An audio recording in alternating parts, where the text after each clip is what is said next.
Iran, meanwhile, has condemned threats made by the U.S. president to strike civilian infrastructure. These threats are simply an indication of a criminal mindset. This is an express public incitement for war crimes and crimes against humanity. Donald Trump delivering an expletive-laden ultimatum over the weekend, threatening to unleash, quote, hell on Iran and devastation to its infrastructure if Tehran did not reopen traffic through the Strait of Hormuz by Tuesday. As local time, of course, U.S. and Israeli forces are continuing their strikes on Iran's military leadership. The head of its intelligence for the Revolutionary Guard was killed in a strike in Tehran today. The IRGC's intelligence arm is one of the most powerful security bodies in the Islamic Republic, with a central role in domestic surveillance to counter foreign influence. It often operates in parallel with the Civilian Intelligence Ministry. Neither Israel nor Iran holding back on strikes despite frantic overnight diplomacy. As we just heard earlier in this bulletin, Iranian strikes hitting Israeli cities, including Tel Aviv in the central region and Haifa in the north, where 4 bodies were recovered after missiles were fired overnight. Initial investigations suggest the warhead did not explode upon impact, although part of the missile resulted in a partial building collapse. It was very loud, but we didn't feel the velocity. So we figured it fell, but it didn't blow. And we were right. The missile, the 1-ton missile is still there, not blown. Iran's Revolutionary Guard says it targeted an Israeli container vessel and a U.S. amphibious assault ship, forcing retreat into the southern Indian Ocean. Israel, meanwhile, attacking Iran's largest petrochemical facility again. Iran says companies providing electricity, water and oxygen were hit, but the petrochemical firm in South Pars was not impacted. Israel's defense minister says the military has been told to continue strikes on Iranian national infrastructure with, quote, full force. Elsewhere in Iran, 15 people were killed in the Baharistan district of the capital, while a building at Tehran's Sharif University of Technology was reduced to rubble. The data center at this facility also hit, with a possible impact on Iran's artificial intelligence platform. Gas supplies also temporarily affected by a hit to infrastructure.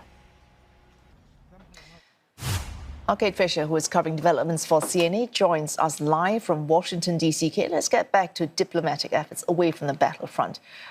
That peace proposal by mediators Turkey, Pakistan and Egypt. No official response yet from Washington. Is there any sign that threats from the U.S. president could affect progress on this front?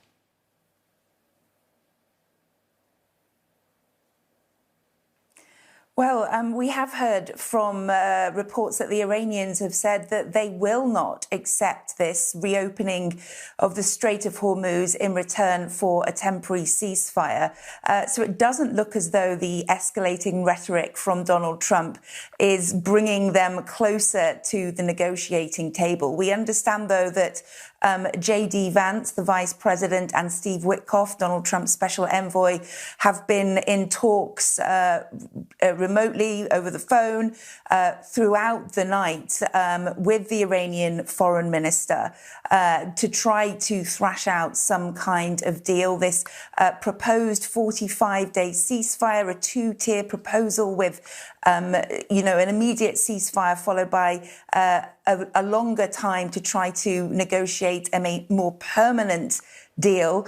But so far, it looks like the Iranians are not interested in reopening the Strait of Hormuz and having this temporary ceasefire. As you say, we don't have an official response from the United States yet, although Donald Trump will be speaking in the Oval Office later on today here on Monday in Washington.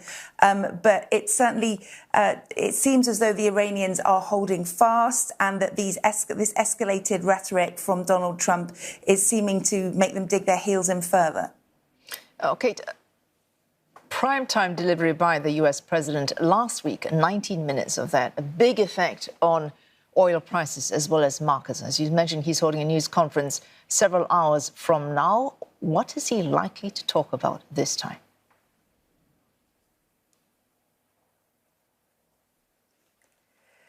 Well, I think he's going to, we understand he'll be surrounded by generals from the military, and I think he's going to talk a lot about the US military campaign so far, which has seen some successes. It is certainly being more successful than the political objectives that he's trying to achieve there.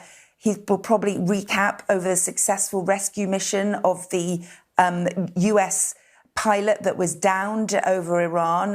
His colleague was rescued immediately, but there was around 24 hours where he was alone in Iran, and obviously the Iranians were searching for him, but the US managed to track him down and successfully rescue him without losing any lives. I think Donald Trump has been really buoyed by that and will want to talk about it again, surrounded by the military. But it still is not answering questions about the political objectives or the fact that he repeatedly says that the US have managed to take out the Iranian military and really say that they have no air defense left, they have no navy, yet clearly they managed to shoot down an American aircraft last week. So I think he'll be really trying to suggest that the US is winning on the military front, but I think there are still a lot of unanswered questions about whether his political objectives are being achieved by this military campaign. Well, thanks. Kate Fisher there reporting for CNA from Washington, D.C.